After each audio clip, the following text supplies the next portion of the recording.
Bonjour peuple congolais. Ngai on a mis Christian Boula bien maman, ba peuple mokonzi, peuple souverain.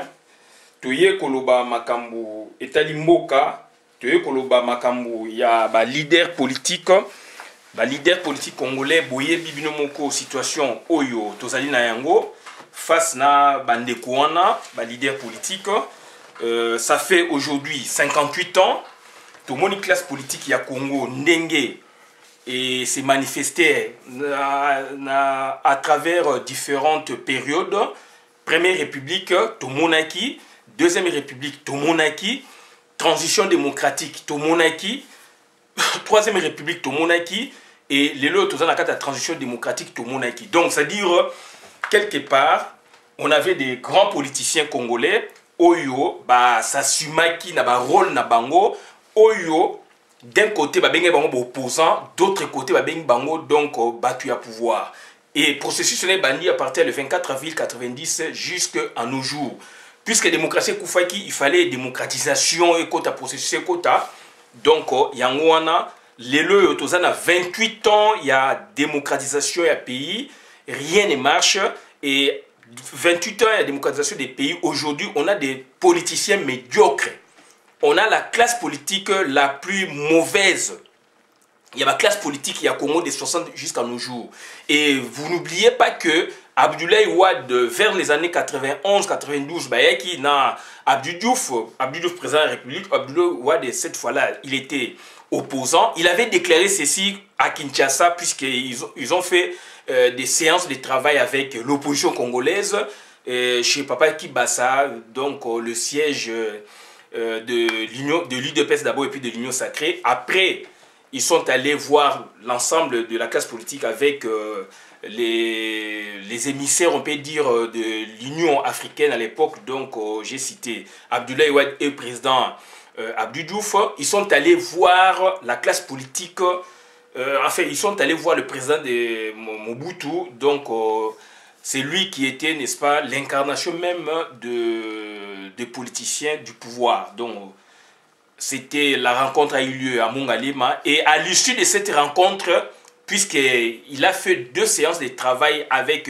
deux parties de la classe politique congolaise, il déclara CQC que donc, les politiciens congolais n'ont pas de culture politique. Aujourd'hui, quelques années plus tard, nous les vivons. Nous vivons cette situation, cette déclaration est habitée dans nous, est habitée, n'est-ce pas, dans la cosmogonie, n'est-ce pas, politique ya Congo, puisque classe politique ya Congo et la kisi yango batu mingi bisope ba oyo to monaki vraiment malamu te ndenge Abdoulaye Wade alobaki déjà en 91-92, mais quelques années plus tard tu es comme monaki ba médiocre ba bibi et ba médiocre ni ba osa biso makambu.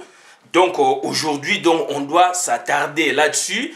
Et du moins, parmi les médiocres, la classe politique, il y a un qui est au-dessus de la mêlée, au-dessus du lot.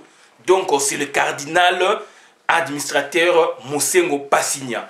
Et ce monsieur-là, tu as en évidence, tu as parlé par rapport, il y a leadership politique, il y a l'élo, par rapport, il y a avenir, il y a Congo, parce que sans ce monsieur, donc, ils ont KO.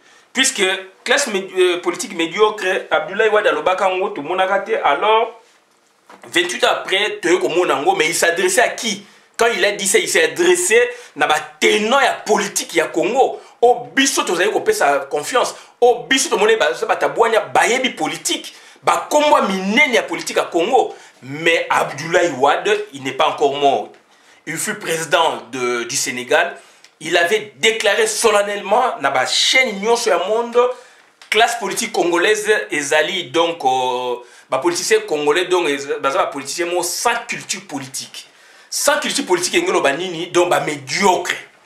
Sans culture politique engelo médiocre puisque batouana bazalaki banani et lelo banani siko simbi sommet ya politique ya mboka batouana est-ce que s'inspiraki na ba médiocrité ou na eloko Abdoulaye Wade alobaki biso to monakité donc c'était ça la médiocrité.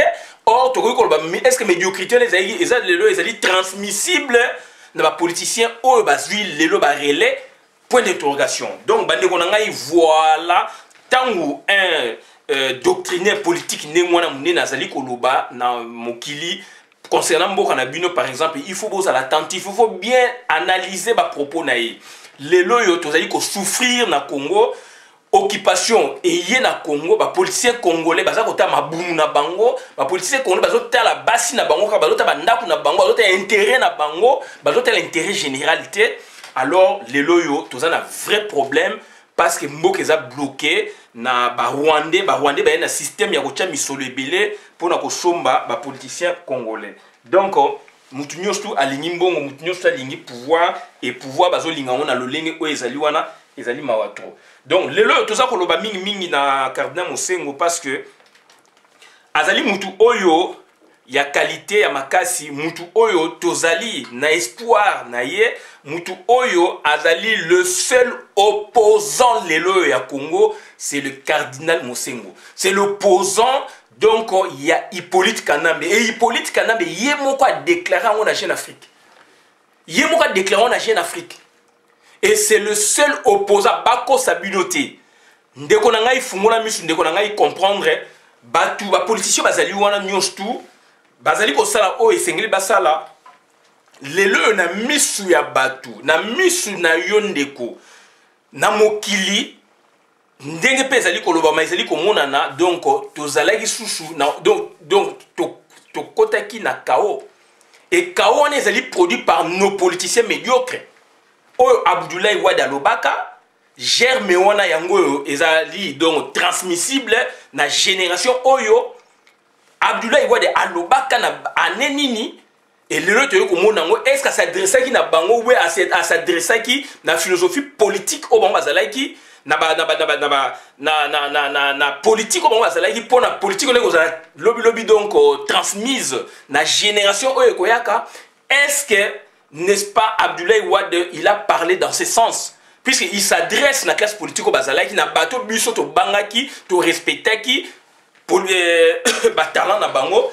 Alors il y a bien bango donc bayebi bazana culture politique. Est-ce que batouana culture politique Abdoulaye Wade amonaki mabe bande ko na biso ba papa na biso ba koko na biso ba politicien bazalaki nango tozomona bango batu ya koyeba politique bazalaki nango. Est-ce que culture wana yango mutezali transmise lelo autrement na classe politique ya lelo ya génération classe politique ya lelo? Ça c'est point d'interrogation. Donc on est allé voler mon souci à raisonnement et tout ça c'est malgré la médiocrité zali, malgré classe politique et ça la culture politique classe politique élite politique congolaise bazar na culture politique mais du moins on voit du lot il y a un monsieur, il n'est pas professionnel vraiment professionnel à politique mais il a fait la politique. C'est un monsieur qui vient toujours dans un moment où il s'engage pour sauver mboka na ye. Cardinal Mosengo ayaki na conférence nationale souveraine, à salaki misala esengeli na conférence nationale souveraine, il était pressenti remplacer Mobutu et Mobutu atikaki pouvoir na maboko ya président na maboko, il avait démissionné sur le plan juridique. Donc na maboko ya nani ya président ya assemblée nationale wana do ya président donc ya assemblée nationale adopte loba ACRPT. Et d'où il a posé un préalable moyen donc à côté kaka boité a posé un préalable naé. Donc on a Vatican, on a Troïka, donc France, Belgique, États-Unis, avec qui il a noté AFD les côtés. Le autre un vrai problème, il y a des gens puisque tu as la transition Oyo, et ali comme on a milinga ezali. Et puis la transition Oyo, Hippolyte Kanambe, azali toujours dans la même méthode Oya opéra qui il y a des politiciens, il y a anéanti, il y a la classe politique nyonso, mais du moins face à Cardinal Mosengo, azali na vrai problème, azali na obstacle vraiment face à Cardinal Mosengo. Et tout le monde yango c'est que les politiciens ont fait, bande konanga baké ko signer accord, bien sûr, accord on a bango ba prolonger qui est, donc au-delà il y a le 31 décembre 2017, Tile Loyo, ils avaient déjà préparé tout ça. Donc ceux qui Cardinal Mosengo azali été, ceux qui église catholique azali été, donc les loyo, donc tout ko lobe loko mon côté na Congo. Et grâce à ce monsieur qui a beaucoup de talent, un grand intellectuel congolais, donc Yé Abimisi Moutou, a gagné Likola Ngomba à lobby, et les loyo, grâce à lui, grâce à son institution aussi, et ça dit que donc Hippolyte Kanambe azali coincé. Et Hippolyte Kanambe azali coincé, azali koluka même que Cardinal Mosengo bayo kananaye. Cardinal Mosengo aboyi, il faut à dégager Hippolyte Kanambe pour na mboka ezala diriger autrement. Donc les autres azali ko lobavuma mingi na misala au Cardinal Mosengo asali na église oyi azali ko kamba asali puisque ça fait aujourd'hui donc les 6 mois presque. Misale moneli makasi 3 fois ba population etamboli na balabala na ordre de l'église catholique na ordre ya Cardinal Mosengo et bomoni ndenge makambu elekaki et puis évidemment donc CLC comité de laïque de coordination ezali pe kosa musala ezali kamami na bandekopé ya makasi bazali wana et puis senkopé elali pongite mais du moins tozali toujours koluba pona faut faire comprendre le bateau puisque les situation politique les na Congo tout le monde ndenge ezali et bateau mingi ba communauté ko kende mupanzi ko kende mupanzi bazali ko bossa na be fort oyo église catholique esali bazali ko bossa na effort oyo cardinal Mosengo asali et que yé Hippolyte Kanambe azali ko banga nde cardinal Mosengo ba journée bimi a le seul opposant à Congo lelo cardinal Mosengo ça fait 6 mois le vrai opposant à pouvoir au Anezali, Cardinal Mosengo. Batubako Sabinote, Moutumoko Azali Wanate qui Azali opposant, vrai opposant, il y a pouvoir en place. Donc, Batouana Bakobana étiquette et belé, soit politicien, soit Bazali accompagnateur, soit Bayeko Lal Sabino Bapongia bébé. Alors, Busso Tozali, donc, Wanate, Busso, problème la Busso Zali que dégager Hippolyte Kanambe, donc, avec un monsieur sérieux. Monsieur Oyo Azalaki élu donc on a un système électoral Oyo professeur Jabele a checké Ango donc depuis États-Unis d'Amérique Congo me voté qui plus de 10 millions de personnes donc élire n'est-ce pas Cardinal Mosengo comme administrateur puisque Wane Zalisco on a cadre il y a alternative puisque alternance et Koufi. Hippolyte Kanambe a bomi alternance a boy ko organiser l'élection pour le président Moussouaya d'où maintenant donc il fallait alternative puisque le niveau il y a une communauté internationale bazo ba ke Kabila to ko longolé lelo mais bino boza ko ya ba auprès na biso to ko mani boko la bokozi mais nani yango ko assumer donc ba fonction na yango yo élection salamaki donc ezali cardinal Mosengo Passigna et cardinal Mosengo Passigna bobo salate azali aussi donc membre ya gouvernement Vatican azali mutu ya mayele makasi azali mutu azali ko parler ba langue pe belé donc azali mutu oyo alaxi donc on a passé na politique na Congo ayebi politique à Congo ayebi misala ya Congo ayebi makambu ebele et na niveau international azali très fort na niveau national azali très populaire et mutu moko te aleki na popularité na kata Congo wana soki lelo élection salami lelo na Congo mutu ko bimezali ye. Et tous la chance mingi donc papa Tshisekedi nzamba bengiye vide salamaki et heureusement nzamba la raté Cardinal Mosengo en demi-charge et administrateur puisqu'il a été élu et a manifesté yango et donc a koya koyeb sabino boyete donc a manifesté yango. Donc yango na toza ko loba boye ba ndeko nanga il faut toye ba qu'est-ce que nous devons faire parce que toujours quand on a des ordres ba chemin belezo bima communauté internationale ils allaient communauté moko ya ba désordre de makasi mais il faut te faire beaucoup d'attention ba ouais les chemin belé mais to bossa na te donc mutu oyo amoni pasi oyo a changé ba données à partir du début de l'année. Ce n'est pas ba parti politique na binoana, ce n'est pas ba leader à parti politique na binoana et donc c'est le cardinal Mosengo. Et par ailleurs ba leader à parti politique na binoana ba même institution oyo et signé accord n'a pouvoir en place institution na donc o signé accord devant les solennités ba mboke belé ba officiel ba mboke belé et que le loyo accord on ezolo bama na monde entier to benga on cleboa mais institution porteur et à côté il y a opposition institution donc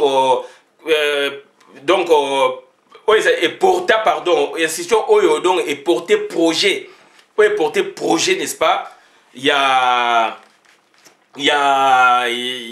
accord wana institution le loba boma yango na volonté na bango et bah bon la volonté na bango parce que bazali en lien bazali na relation na pouvoir en place ba bomi yango ba créer makamususu pour na ko distraire pour na c'est une façon de annihiler donc c'est-à-dire institution au moment opportun donc on ne parlera plus de cette institution malheureusement pour na bango na ba kalki na bango malheureusement institution na kombe koti partout na monde entier bazako réclamer yango bazako loba yango mais ba politiciens na bazako loba so eloko moko te tout le monde a activé plateforme nae o activé plateforme nae o asali boye alors que institution wana yango ne mutu ezalaki il fallait etelema na mikolo oyo eloba eganga mais ba annuler yango pourquoi yango to beza fourvoiement volontaire donc la police na bino ba médiocre ninga Abdoulaye Wade alobaka bazanga culture politique donc c'est à dire il y a 28 ans lelo s'est manifesté ba Angers nanu esilité makamune bandi mais ba bomi institution et ça m'a nulle part et ben institution ba créer c'est à dire institution non officielle ba créer ba biloko moko non officiel donc ça dit ba réduit ba bomi institution phare institution donc officielle oyo etelemsaki bendele oyo esengeli et continuer kotelemisa bendele ba bomi yango nzambe alalaka te abimise biso Cardinal Mosengo administrateur donc bandeko na ngai il faut te faire beaucoup d'attention donc bato wana bazali ya biso te bato wana bazali kosala bamisala oyo esengeli bazali koya pemene na bino puisque bazali na population parce que bazali na population bino pe population bozali kolanda bango donc il faut faire beaucoup d'attention mingi baye wana bazali kosela bapaya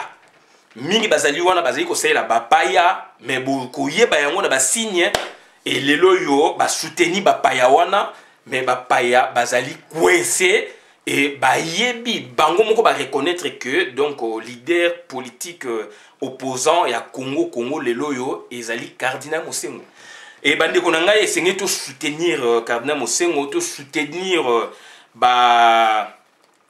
to soutenir yena ba action oyo akomenaka donc c'est-à-dire situation ezali wana et lobby to lingi que transition na Congo il fait et ça la massan kanambe donc il fait ça mana administrateur Cardinal Mosengo puisque ba Angers zali Hippolyte Kanambe azoli ngolaksa ko ça ba élection te premier ministre né azali wana donc on suppose au 31 au 21 de 23 décembre élection et aux arrêtés bah signé ça comme monana donc lobby ce coup de force et salamité donc lobby donc et aux arrêtés bah politicien ba solo là officiel même monana boy puisque élection salamité et lobby batouana ba politicien wana o bazali pour travailler na pouvoir en place bakoya baboya Cardinal Mosengo puisque ba que na Cardinal Mosengo bako passer na Cardinal Mosengo ba projet bango ko lekate et bango siko bazali wana siko bazali ko travailler de l'autre côté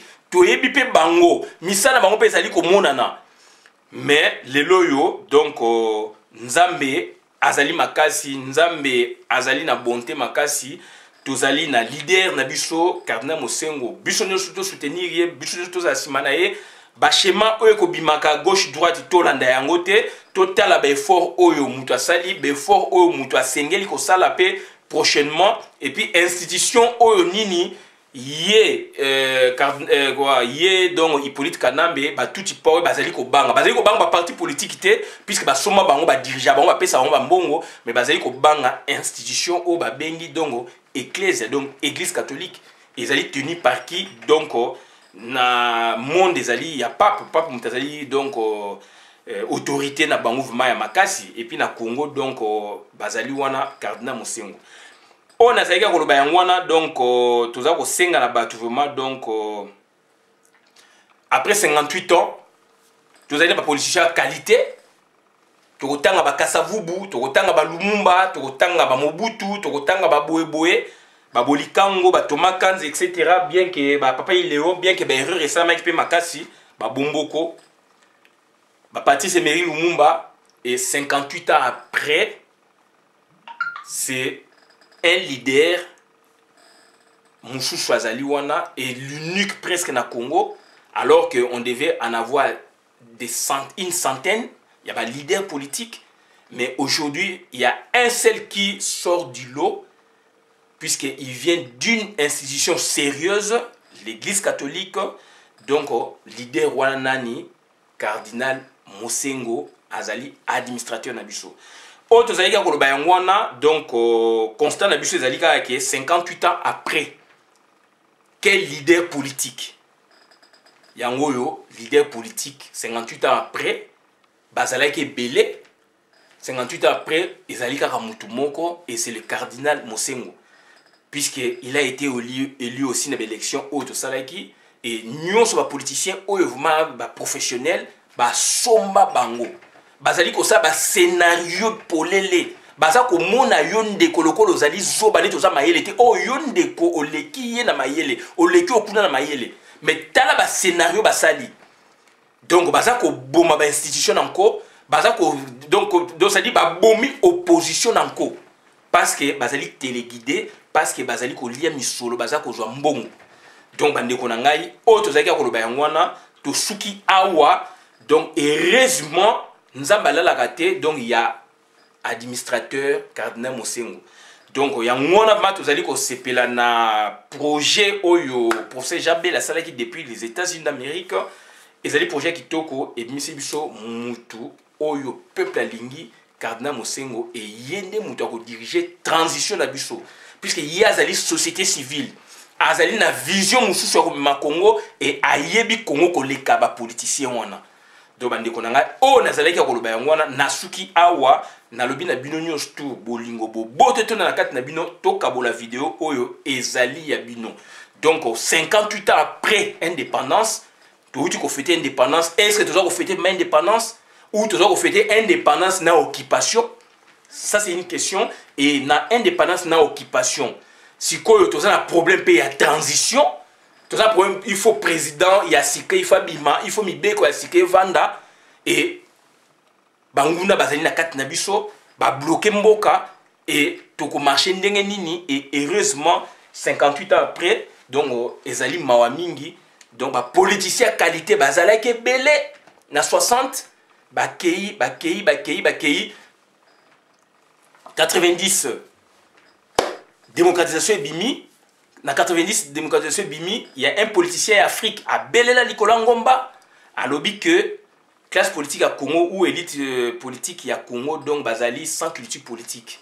Sans culture politique on a yangwana ezali transmissible na génération future dont celle où bazali ko diriger biso ko diriger dans le sens que bengi bazaba leader ba parti politique na ba parti politique na bango ba leader wana bango nde bazali donc ba hériter na mauvaise culture politique wana et il y a solo monani bazali ba médiocre puisque ba bomi na opposition bango moko likolo ya mbongo. Donc on a yango quand même na mboka batu nyonso ata ba bomi bango bokomona mutu moko abomba makile msusu na zamba akoya ko bima pona aya ko refaire mboka ko refaire communauté. C'est le cas cardinal Mosengo.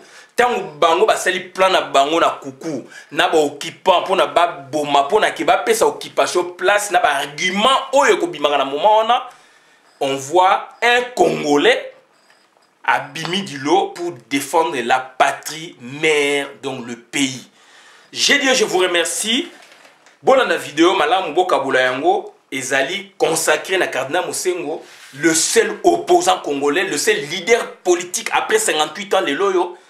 Donc bande konanga o nyoso bazo bimana donc bazali batoyo bazali lié d'une façon ou d'une autre na tout power. On a également le moi na suki bon la vidéo. Merci nga Christian Bola bien maman ma peuple mon peuple souverain. Merci.